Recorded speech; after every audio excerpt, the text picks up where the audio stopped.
बिस्मिल्लाहिर्रहमानिर्रहीम। अस्सलाम वालेकुम।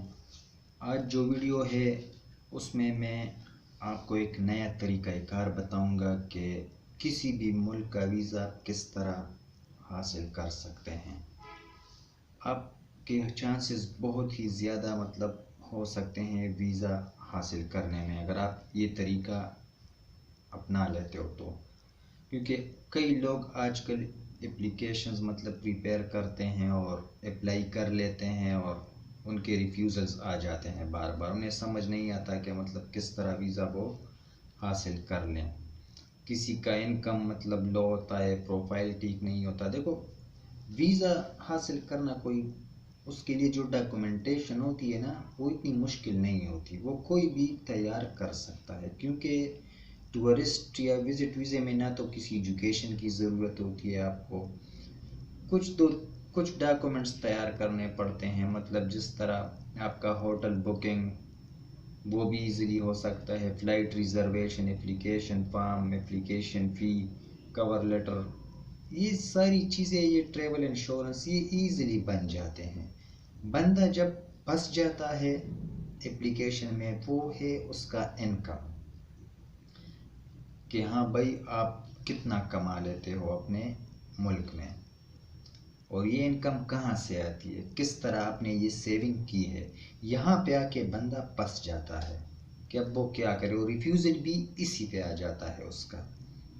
क्योंकि असल चीज़ ये है, जिस तरह मैंने आपको कहा कि डॉक्यूमेंट्स तो बाकी इजी है, कोई भी तैयार कर सकता है। ट्रैवल इंश्योरेंस 1000-2000 में आपका बन जाएगा।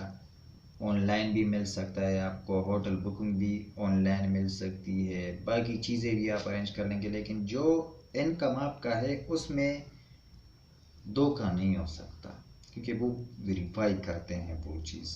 और वीज़े का जो सारा दारोमदार होता है वो इसी पे होता है कि आपका इनकम कितना है। तो इस वीडियो में मैं आपको यही तरीक़ाकार बताने वाला हूँ कि किस तरह इसका हल आप देखेंगे। क्योंकि लोग तो अक्सर इस तरह कर लेते हैं कि हाँ, अकाउंट, बैंक स्टेटमेंट, उसका जो बैंक अकाउंट होता है वो ओपन होता है और वो कहते हैं भाई चलो 5-6 लाख किसी से लेके इसमें डाल देते हैं और शो कर लेते हैं बेसिक को कि मेरे पास है इनकम। हालांकि ये तरीका वो नहीं मानते, इस तरीके को। क्लियर रिफ्यूज़ल है आपका इससे, और आपका जो सारा टाइम और मेहनत है वो ज़ाया हो जाएगा।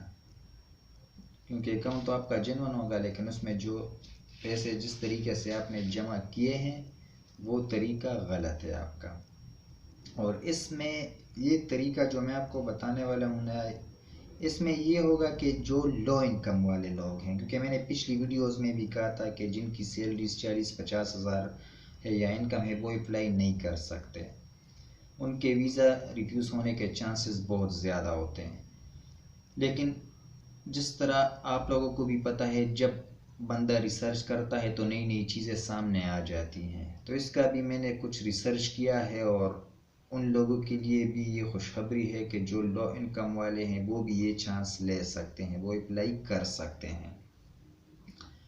अब आप इसको समझे, जो मैं कह रहा हूँ वो से आप सुने ये और इसको आप समझें। क्योंकि जिन लोगों को नहीं पता उनके लिए ये एक बहुत ही फ़ायदेमंद वीडियो है, और वो काफ़ी चीज़ें सीख सकते हैं वो इससे। अब ये है कि अब आप जब अप्लाई करते हैं, देखो कुछ एम्बेसीज जो होती है ना, उसमें इंटरव्यूज़ होती हैं। कुछ एम्बेसीज में इंटरव्यूज़ नहीं होती, वहाँ सिर्फ आपकी डॉक्यूमेंटेशन पे डिसीजन वो लेते हैं कि आपको वीज़ा दिया जाए या नहीं दिया जाए। सारा कुछ डॉक्यूमेंटेशन पर होता है वो। तो अब आपने एक फ़ाइल तैयार की, और जिस एम्बेसी में आप अप्लाई कर रहे हैं, फ़र्ज़ करें आप किसी शेंगन कंट्री में आप अप्लाई करना चाहते हैं, तो आपने डॉक्यूमेंट्स वहाँ पे भेज दिए। अब आप जब डॉक्यूमेंट्स भेजेंगे तो ये चीज़ आप माइंड में रखें कि बैंक स्टेटमेंट आपने किस तरह उनको शो करनी है। अब ये आप गौर से सुने।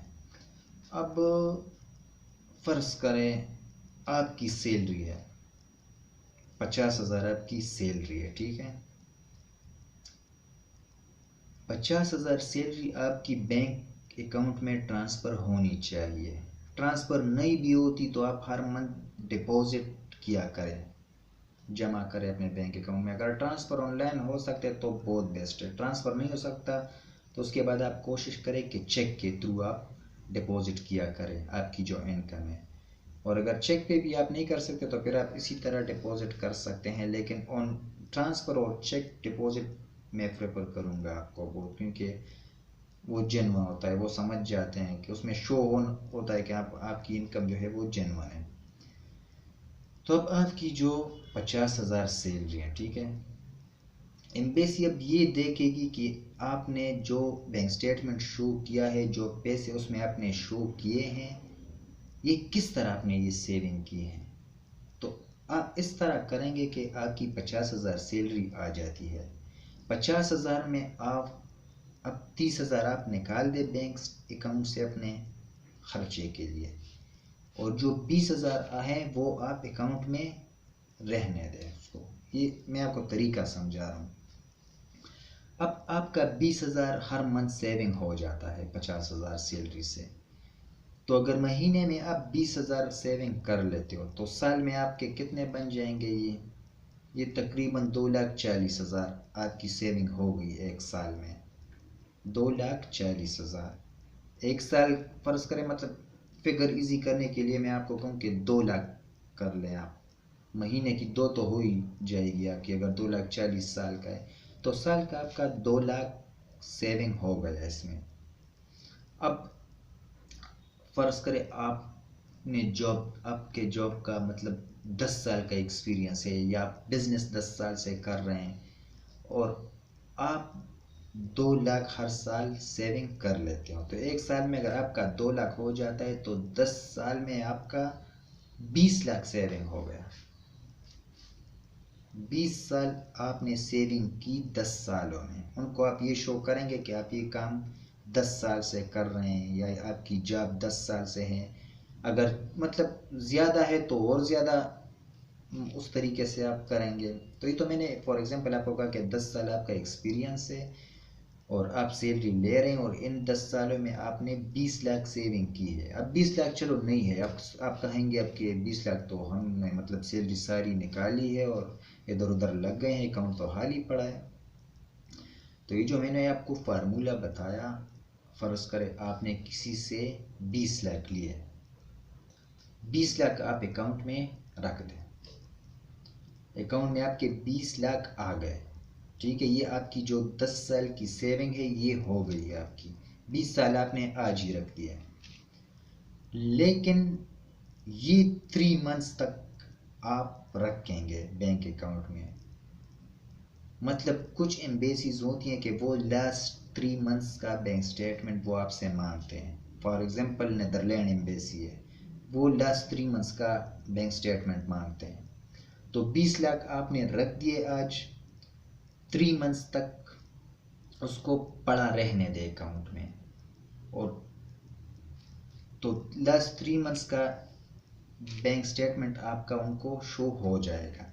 क्योंकि 3 मंथ्स आप उसको अकाउंट में रखेंगे तो जो 3 मंथ्स आपकी सैलरी है वो भी आती जाएगी। तो लास्ट 3 मंथ्स का स्टेटमेंट जब आप निकालेंगे तो एक तो एम्बेसी, ये अब नीदरलैंड एम्बेसी में आपके डॉक्यूमेंट्स गए तो एम्बेसी देखेगी कि हाँ भाई, वो कैलकुलेट करेंगे कि हाँ इसकी 10 साल का एक्सपीरियंस है और 20 लाख इसके अकाउंट में है, मतलब हर महीने ये 20,000 सेविंग कर लेता है, तो इतने जमा हुए हैं इसके 20 लाख। और 3 मंथ्स जिस तरह मैंने आपको कहा कि रखे हैं, वो ये भी अकाउंट स्टेटमेंट में आ जाएगा कि हर महीने इसकी सैलरी आती है और ये 20,000 उसमें से सेविंग कर लेता है। तो जो 3 मंथ्स की आपकी सैलरी आएगी 60,000 वो हो जाएंगे। तो 20,60,000 आपकी क्लोजिंग बैलेंस हो जाएगी लास्ट 3 मंथ्स में। क्योंकि जब आप लास्ट 3 मंथ्स का स्टेटमेंट निकालेंगे तो उसमें ये डायरेक्ट जो आपने 20 लाख रखे हैं वो उसमें नहीं आएंगे। आपका लास्ट का 3 मंथ्स ट्रांजैक्शन आएगा बैंक स्टेटमेंट में। तो एम्बेसी जब कैलकुलेशन करेगी तो वो A to Z करेक्ट आएगी।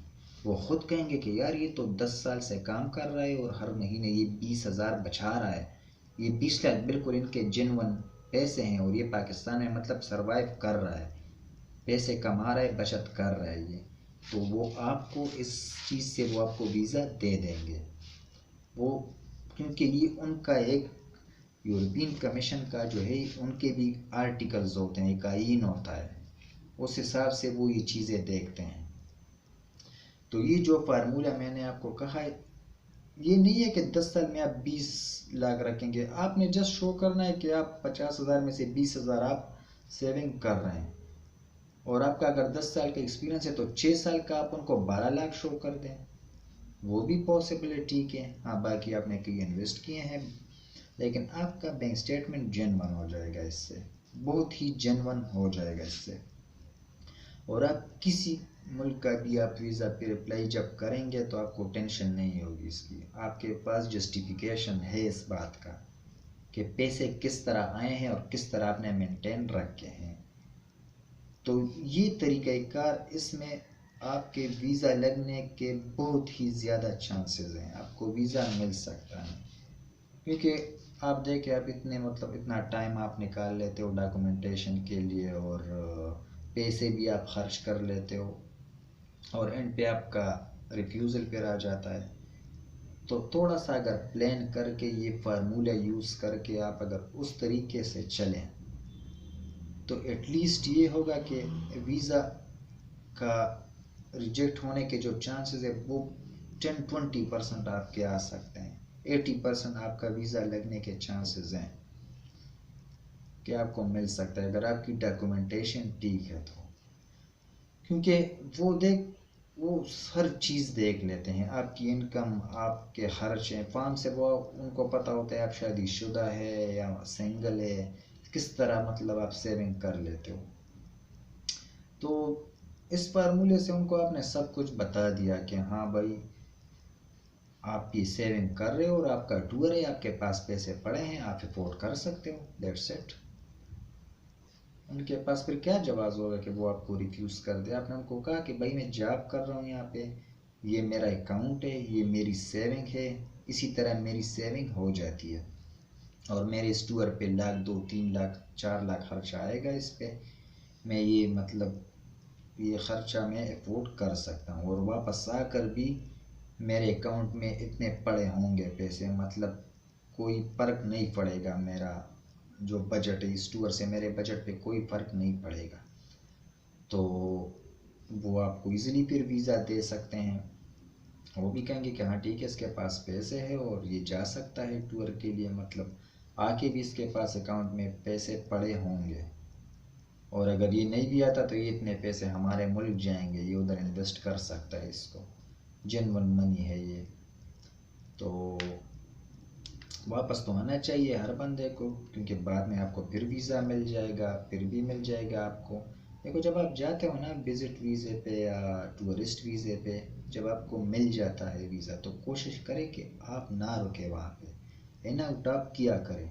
नेक्स्ट टाइम जब आप अप्लाई करेंगे तो वो 2 मिनट में आपको वीज़ा देंगे, वो बात ट्रस्ट की आ जाती है कि हाँ भाई इसको हमने वीज़ा दिया था, ये गया था, फिर वापस टाइम पर भी आया है, और वो इजीली आपको वीज़ा देंगे दोबारा। फिर वो आपके डॉक्यूमेंट्स इतने चेक नहीं करते, वो बस ये देखते हैं कि आप किस डेट को गए थे और अपने मतलब किस डेट को आप आए थे, तो उस बेस पे फिर वो आपको इजीली वीज़ा देंगे। तो ये जो मैंने आपको तरीक़ाकार बता दिया सारा कुछ, इसको आप इम्प्लीमेंट किया करें जब आप अप्लाई करना चाहते हो, तो बैंक स्टेटमेंट आप इस तरीके से आप किया करें मेंटेन, तो इससे आपके वीज़े के जो चांसेस है वो बहुत ही ज़्यादा बढ़ सकते हैं। आपको 99% आपको वीज़ा मिल सकता है इस तरीके से। तो उम्मीद है कि आप लोग समझ गए होंगे कि मेरा पॉइंट क्या था इस वीडियो में, मैंने आपको क्या बता दिया। आपको अगर समझ नहीं आता तो आप दोबारा वीडियो देख लें, लेकिन ये एक बहुत ही जेन्युइन तरीक़ाकार मैंने आपको बता दिया इस वीडियो में, और इससे बहुत ही हेल्प मिलेगी आपको वीज़ा अप्लाई करने में, क्योंकि असल चीज़ जो है वो बैंक स्टेटमेंट होती है, आपका सारा डिसीजन इसी पर आ जाता है। फिर सबसे पहली चीज़ वो ये देख लेते हैं कि आपके मतलब किस तरह फाइनेंशियली आप कितना स्ट्रॉन्ग है यहाँ पे। तो ये एक पूरा तरीक़ाकार था जो मैंने आपको बता दिया इस वीडियो में, और उम्मीद है कि आपको वीडियो पसंद आई होगी। और वीडियो देखने का बहुत बहुत शुक्रिया। अपना बहुत ख्याल रखिएगा। अल्लाह हाफ़िज़।